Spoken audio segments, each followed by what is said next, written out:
तो देखेंगे क्या है यहाँ पे, बात को समझते हैं। यहाँ पे सिंस आपका यहाँ पे क्रिस्टल घनत्व, घनत्व क्या है, तो घनत्व आप जानते हो ना कि घनत्व पदार्थ की मात्रा पर डिपेंड नहीं करता है। चाहे उसका 1 ग्राम लीजिए, 2 ग्राम, 10 ग्राम, 20 ग्राम, जितना भी, चाहे 1 कुंटल लीजिए, घनत्व कोई बदलने वाली नहीं है। ठीक है, तो चाहे क्रिस्टल घनत्व का एक एक कोष्ठिका का निकालिए, किसी क्रिस्टल घनत्व के एक कोष्ठिका का निकालिए, चाहे पूरे क्रिस्टल कहिए, सबका मतलब एक ही है। तो क्रिस्टल घनत्व का मतलब क्या, एक कोष्ठिका का इसका कह सकते हैं, एक सेल का। तो एकक सेल का घनत्व इक्वल टू, फॉर्मूला पर जानते हैं, घनत्व इक्वल टू, एकक सेल का घनत्व इक्वल टू क्या होता है, एकक सेल घनत्व बराबर क्या होता है, द्रव्यमान अपन आयतन। तो एकक सेल का द्रव्यमान, एकक सेल का द्रव्यमान,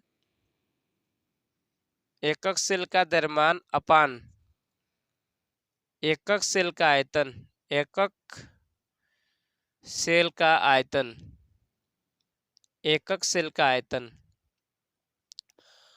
बात को समझेंगे, यही फॉर्मूला लगेगा। मतलब ये जो क्रिस्टल होता है एकक सेल से मिलकर बना होता है। एकक सेल यूनिट क्या, एकक सेल क्या होता है, या उसी को एकक सेल, इकाई, कोष्ठिका, ये सब एक ही है। चाहे इकाई सेल, एकक कोष्ठिका, चाहे एकक सेल, सब का मतलब एक ही है। क्या होता है, जो क्रिस्टल होता है एक स्मॉलेस्ट संरचना के द्वारा बना होता है। वह उस स्मॉलेस्ट संरचना मतलब लघुत्तम संरचनात्मक इकाई होती है, जिसकी बार बार पुनरावृत्ति करने से वो क्रिस्टल का जालक तैयार होता है। तो वही आपका एकक सेल है। तो चाहे एकक सेल का घनत्व निकालिए, चाहे पूरे का कहिए, भी बता दिया हो ना कि जो घनत्व होता है पदार्थ की मात्रा पर डिपेंड नहीं करता है। चाहे उसका 10 ग्राम लीजिए, चाहे 10 क्विंटल लीजिए, 1 किलो, अगर उस पदार्थ का 1 ग्राम लेंगे, 5 ग्राम, 10 ग्राम, जो भी लेंगे, घनत्व बदलने वाला नहीं है, घनत्व वही रहेगा आपका।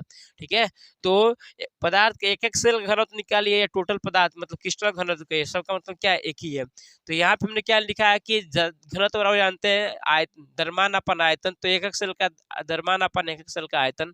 अब यहाँ पे मान लेंगे कि एकक सेल का घनत्व, मान लेंगे यहाँ पे माना, लेटेस्ट कंसीडर, मान लेंगे कि माना एकक सेल का घनत्व है आपका डी है। ठीक है ना, क्या है, डी है। एकक सेल के कोर की लंबाई, घनी एकक सेल है, मान लेंगे कि स्मॉल ए है, इसलिए एकक सेल का आयतन, इसलिए एकक सेल का आयतन क्या होता है, एकक सेल का आयतन भी इक्वल टू क्या जाएगा, एक ही हो जाएगा। अब बात को समझना है कि मान लेंगे कि एकक सेल मतलब इस जो क्रिस्टल लिया गया है, यह जो क्रिस्टल है, इसका मोलर द्रव्यमान, ठीक है ना, मतलब ये इसी का मोलर द्रव्यमान, एकक सेल का मोलर द्रव्यमान आपका कितना है आपका, तो मान लेंगे कैपिटल एम है। ठीक है, तो आपको क्या करना है, यहाँ से एकक सेल का मोलर द्रव्यमान कैपिटल एम है। ठीक है, और एकक सेल का मोलर द्रव्यमान कैपिटल एम है। और यहाँ पे बात को समझेंगे कि अगर आपको समझना है यहाँ से कि मान लेंगे कि आपके पास अगर दिया जाता है कि फॉर्मूला एक होता है कि मोलर द्रव्यमान में यदि हम लोग अवोगाद्रो संख्या से डिवाइड करते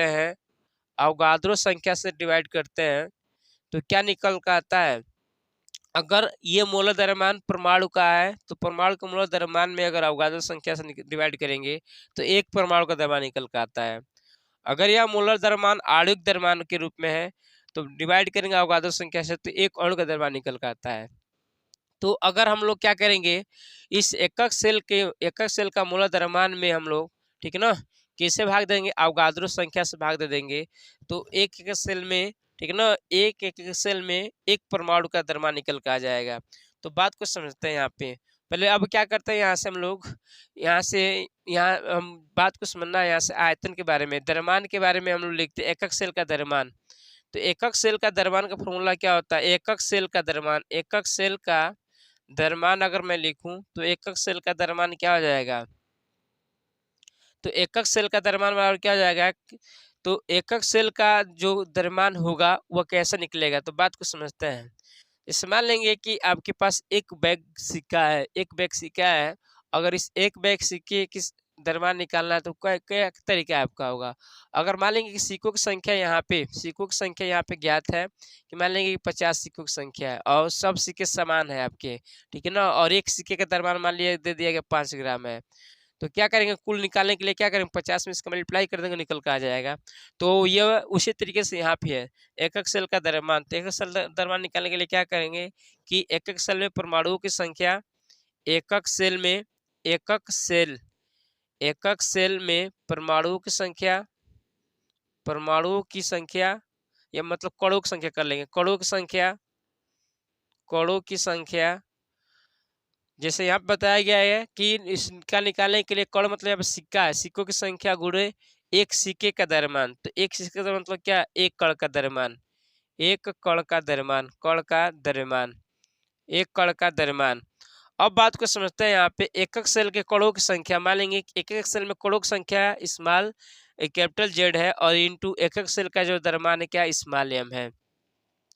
अब हम क्या करेंगे, स्मॉल एम एकक सेल का द्रव्यमान निकालने के लिए क्या करेंगे, मोलर द्रव्यमान में अवगाद्रो संख्या से भाग देंगे। बताया गया कि जब मोलर द्रव्यमान में अवगाद्रो संख्या से भाग देंगे तो उसमें जो एक कण है उसका द्रव्यमान निकल कर आ जाएगा। तो अगर हम लोग मोलर द्रव्यमान अपन स्मॉल एन कर देंगे ये, तो क्या निकल कर आ जाएगा, एकक सेल का यहाँ पे निकल कर आ जाएगा आपका द्रव्यमान, ठीक है ना। तो इस चीज को अब हम पहले क्या करते हैं, यहाँ से अब इसको हम लोग इस फॉर्मूला में रखते हैं। तो घनत्व कैसे दिखलाए हम लोग, डी से। तो घनत्व इक्वल टू डी यहाँ पे लिखे इक्वल टू, उसके बाद एकक सेल का द्रव्यमान कितना निकल के आ गया, जेड इंटू स्मॉल एम अपान, और यहाँ एकक सेल का आयतन को हम लोग किसे दिखाए यहाँ पे भी से। तो भी की वैल्यू कितना, ए क्यू निकल के आ गया, ठीक है। अब हम लोग क्या करेंगे, डी इक्वल टू इसमें स्मॉल एम की वैल्यू को रखें तो एम अपन एन रखेंगे तो एम ऊपर चला जाएगा और ए क्यू इक्वल टू इंटू क्या हो जाएगा, एन हो जाएगा। यही क्रिस्टल घनत्व का आपका फॉर्मूला हो गया, क्रिस्टल घनत्व का। जहाँ जेड क्या होगा आपका, तो जेड क्या होगा, एकक सेल में कणों की संख्या है। कैपिटल एम क्या होगा, तो पदार्थ का मोलर द्रव्यमान। पदार्थ मतलब क्या, अगर परमाणु होगा तो उसका ग्राम मतलब पदार्थ होगा, परमाणु होगा तो ग्राम परमाणु द्रव्यमान लेते हैं तो मोलर द्रव्यमान के बराबर होगा। अणु के रूप में होगा तो ग्राम आणविक द्रव्यमान लेंगे, ठीक है। तो इस बात को समझते हैं। उसके बाद एन ए क्या, अवगाद्रो संख्या होती है। एन ए की जो वैल्यू होती है आपको पता है क्या होती है, 6.022 इंटू 10⁻23 होती है, ठीक है। और ये ए क्यू आपको बताया गया आयतन है। एक बात को समझते हैं कि अगर कोई आपके पास सरल घनी इकाई सेल है, सरल एकक घनी इकाई सेल है, तो इसके लिए जेड की जो वैल्यू होती है 1 होती है। सरल घनी इकाई सेल के लिए जेड की वैल्यू 1। और आपका बॉडी सेंटर्ड बीसीसी है, मतलब काय केंद्रित घनी इकाई सेल है, तो इसके लिए जेड की वैल्यू कितनी होती है, 2 होती है, ठीक है ना। कितनी होती है आपकी, 2 होती है। उसके बाद अगर आपका एफसीसी है तो इसके लिए, ठीक है ना, इसके लिए कितनी होती है, तो ये जेड की वैल्यू आपकी 4 होती है। तो इस चीज को समझ लेंगे, इसको पूछा भी जाता है सरल घनी इकाई सेल में कुल कितने कण होंगे, एक। काय केंद्रित घनी एक सेल में कुल कितने कण होंगे आपके, 2। और फलक केंद्रित घनी इकाई सेल में कुल कितने होंगे, तो 4। इसको भी बोला जाता है, कैसे निकाला जाता है, तो इसको भी निकालने के लिए बोर्ड में कई बार पूछा गया। अब देखेंगे इससे रिलेटेड आपका एक प्रश्न, एक आपका सवाल देखेंगे वेरी इंपॉर्टेंट जो पूछा गया है बोर्ड में, ठीक है। एक देखेंगे, एक बोर्ड आपको बोर्ड में इसके लिए बहुत इंपॉर्टेंट सवाल है, इस चीज को देखते हैं हम लोग क्या क्या नहीं है, ठीक है। इसको देखेंगे कैसे सॉल्व करना है, इसको कैसे सॉल्व करना है बात को समझते हैं हम लोग। तो यहाँ पे सूत्र सॉल्विंग क्या करेंगे, देखेंगे क्या क्या दिया गया है इसका सॉल्यूशन के लिए। तो फॉर्मूला पहले डी इक्वल टू क्रिस्टल घनत्व इक्वल टू क्या होता है आपका, जेड। उसके बाद क्या होता है, जेड इंटू कैपिटल एम, और फिर उसके बाद क्या, ए क्यू इंटू एन ए। यहाँ देखेंगे ए क्यू आयतन दिया, एक आयतन तो ए क्यू से, तो ए क्यू की वैल्यू कितनी से डायरेक्ट कितना दिया गया, ए क्यू इक्वल टू 1.81 इंटू 10⁻22 और आपका सेंटीमीटर क्यूब। ए क्यू की वैल्यू दे दिया से डायरेक्ट आपका कि ए क्यू की वैल्यू इतना निकल के आ गया। उसके बाद देखेंगे क्या दिया गया है आपके पास, अवगाद्रो संख्या कितनी होती है, तो ये वैल्यू 6.022 इंटू 10⁻23 होती है। उसके बाद यहाँ पे समझेंगे ये आपका जेड चूंकि देखेंगे NaCl की जो संरचना होती है वो FCC होती है। NaCl की संरचना कैसी होती है आपकी, FCC होती है। तो FCC के लिए जेड की वैल्यू कितना यहाँ पे होता है, 4। जेड की वैल्यू 4 हो गया।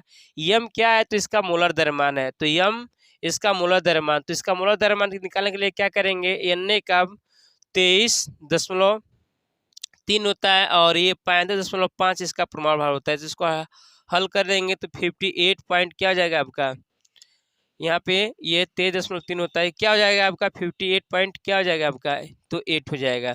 ठीक है ना, तो इस चीज़ को समझता मतलब 58.8 हो जाएगा। अब हम क्या करेंगे 58.8, या आप इसको 3 लेंगे या नहीं 30 लेंगे, तो अगर 30 लेंगे तो यहाँ पे क्या आ जाएगा 58 पॉइंट क्या आ जाएगा आपका 5 हो जाएगा। अब इस वैल्यू को ये इस कैपिटल एम हो गया, या इसका मोलर द्रव्यमान निकल के आ गया।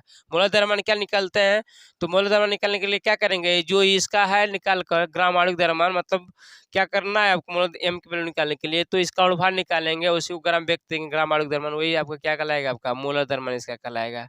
ठीक है ना, तो इस बात को समझे मोलर द्रव्यमान निकल गए। अब इस वैल्यू को इसमें पुट कर देंगे, जैसे पुट करेंगे तो डी बराबर क्या निकल के आ जाएगा आपका 4 और इंटू कैपिटल एम की वैल्यू कितना निकल के आ गया, कैपिटल एम की वैल्यू कितना तो 58.5 और इसके बाद इंटू ए क्यू की वैल्यू कितना आ गया है तो 1.81 इंटू 10⁻⁻20 आपका -22 इंटू एन ए की वैल्यू कितना है तो 6.022 इंटू 10⁻23। जब इसको आप लोग सॉल्व कर लेंगे तो डी की वैल्यू कितना निकल के आ जाएगा, जब इसको सॉल्व कर लेंगे, सॉल्व करके काट उट लेंगे तो जो डी होगा क्रिस्टल घनत्व जो होगा वो कितना हो जाएगा आपका। तो ये बात को समझते हैं, क्रिस्टल घनत्व इसको सॉल्व कर लेंगे तो कितना हो जाएगा 2.14 ग्राम प्रति सेंटीमीटर आपका क्यू ए आपका आंसर हो जाएगा। तो ठीक है, उम्मीद कर रहा हूँ सभी लोग अच्छी तरीके से समझ में आ रहा होगा। ठीक, उसके बाद एक और सवाल देखेंगे इससे रिलेटेड, एक सवाल और देखेंगे क्या है।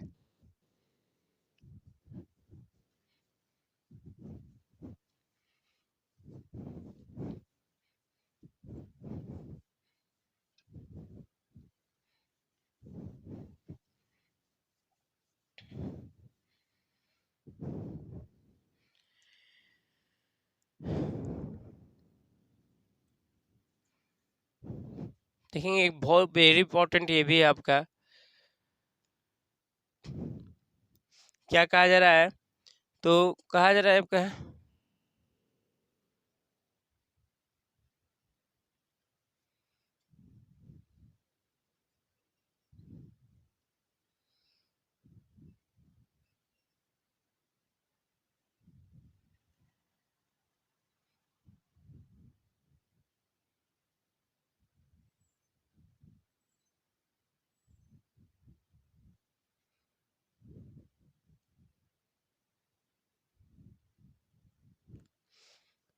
देखिए क्या कहा जा रहा है कि आपका कि 5.85 ग्राम NaCl में इकाई सेलों की संख्या ज्ञात कीजिए। तो सबसे पहले क्या करते हैं, इकाई सेलों की संख्या ज्ञात करनी है। कंसेप्ट क्या बात को समझेंगे कि इतने ग्राम में कुल कितने इसके एक एक सेल होंगे, इकाई सेल होंगे, सो ज्ञात करना है।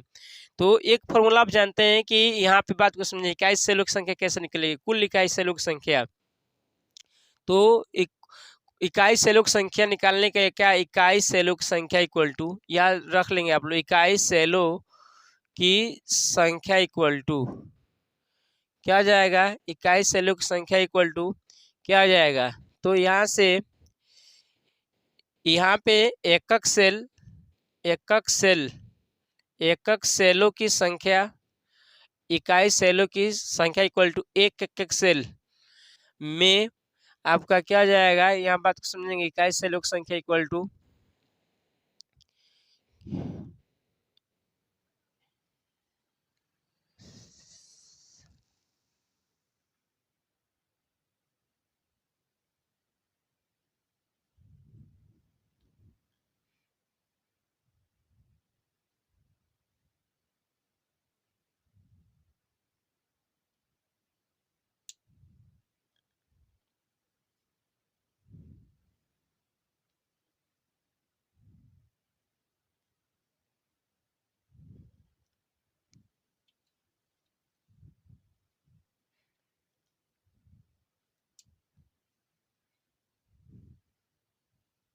हम देखेंगे, बात को समझेंगे क्या है कि एकक, ये एकक सेल का या इकाई सेल का, दोनों का मतलब एक ही है।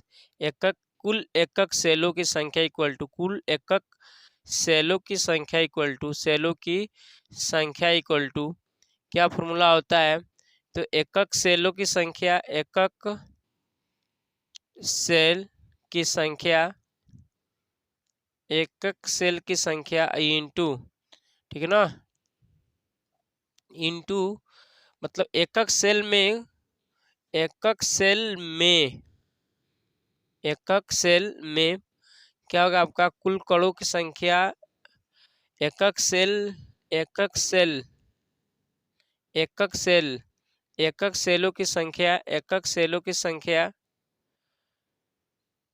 गुणे एक एकक सेल में, एक एकक सेल में, एकक सेल में कणों की संख्या, कणों की संख्या। बात को समझेंगे कि अगर एक एक सेलों की संख्या में, एक एक सेल में कुल कणों की संख्या निकल कर आ जाए, कर देंगे तो कुल एकक सेलों की संख्या निकल कर आ जाएगा। कैसे सॉल्व करते हैं, पहले सवाल को समझते हैं कि इतने ग्राम में एक सेल, इकाई सेलों की संख्या निकालना है। तो सबसे पहले क्या करते हैं, इसको हम लोग मोल में बदलते हैं। तो मोल में बदलते हैं तो मोलों की संख्या बराबर निकालते हैं, मोलों की संख्या बराबर, तो मोलों की संख्या निकालेंगे तो क्या निकल कर आ जाएगा, 58.5 अपन इसका पदार्थ की मात्रा ग्राम में अपन पदार्थ का अणुभार, मोलों की संख्या तो पदार्थ की मात्रा ग्राम में अपन पदार्थ का अणुभार अभी निकाला गया था, तो ये हो गया, जिसका मतलब कितना मोल हो गया, 1 मोल हो गया। जिसका मतलब इसके अंदर कितने मोल हैं आपके, 1 मोल है, कितना मोल है आपका, 1 मोल है।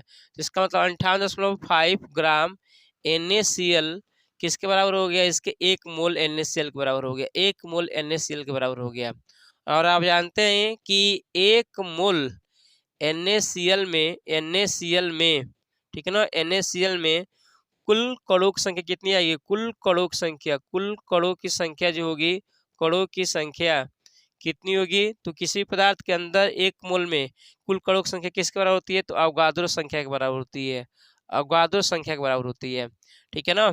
और आप चूंकि जानते हैं कि सिंस NaCl कैसा है, NaCl FCC है, FCC क्रम में है, क्रम में है, ठीक है ना, FCC क्रम में है, तो इसलिए इसके एक एक सेल में NaCl के एक एक सेल में, NaCl के एक एकक सेल में, एक एकक सेल में, एकक सेल में, एक एकक सेल में, एक एकक सेल में, एक एकक सेल में, ठीक है, एक एकक सेल में कुल कणों की संख्या, कुल कणों की संख्या कितनी होती है, कुल कणों की संख्या इक्वल टू, कुल कणों की संख्या इक्वल टू कितनी होती है, तो 4 होती है। तो क्या करते हैं कि यहाँ कुल कणों की संख्या गुणे, आपको क्या करना है, कुल कणों की संख्या, तो पालन में कुल कणों की संख्या कितनी है, इतनी आ गई।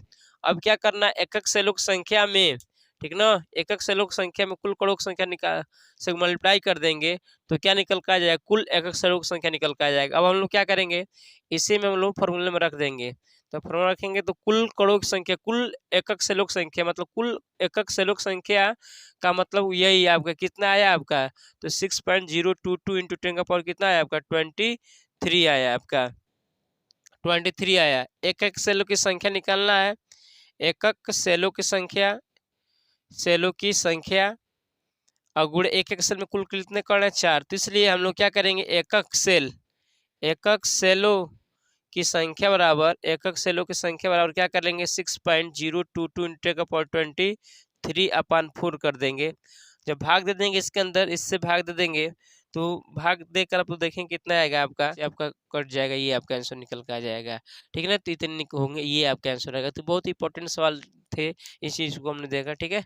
तब देख लिए, देखते रहिए वीडियो, कल फिर आपको वीडियो डाला जाएगा, ठीक। तो ठीक, नमस्कार।